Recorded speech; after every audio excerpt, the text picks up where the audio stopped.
ছেলে মেয়ে স্কুলে চলে গেছে, আর সেই সারা রাত বৃষ্টি হচ্ছে। ভোর 5টায় উঠে দেখি প্রচণ্ড বৃষ্টি হচ্ছে, মানে এত বৃষ্টি হচ্ছে সব জল দাঁড়িয়ে গেছে।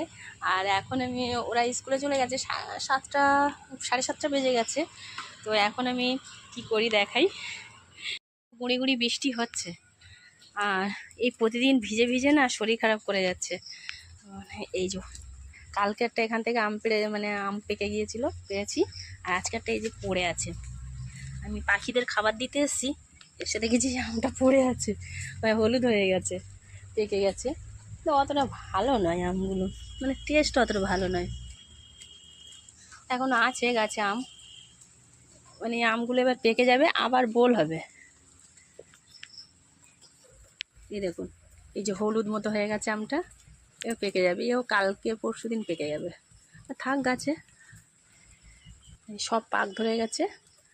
এই একটা ঠাকুর ঘরে রেখে দিয়েছি, গতকাল যেটা একটা গাছ থেকে পেড়েছিলাম।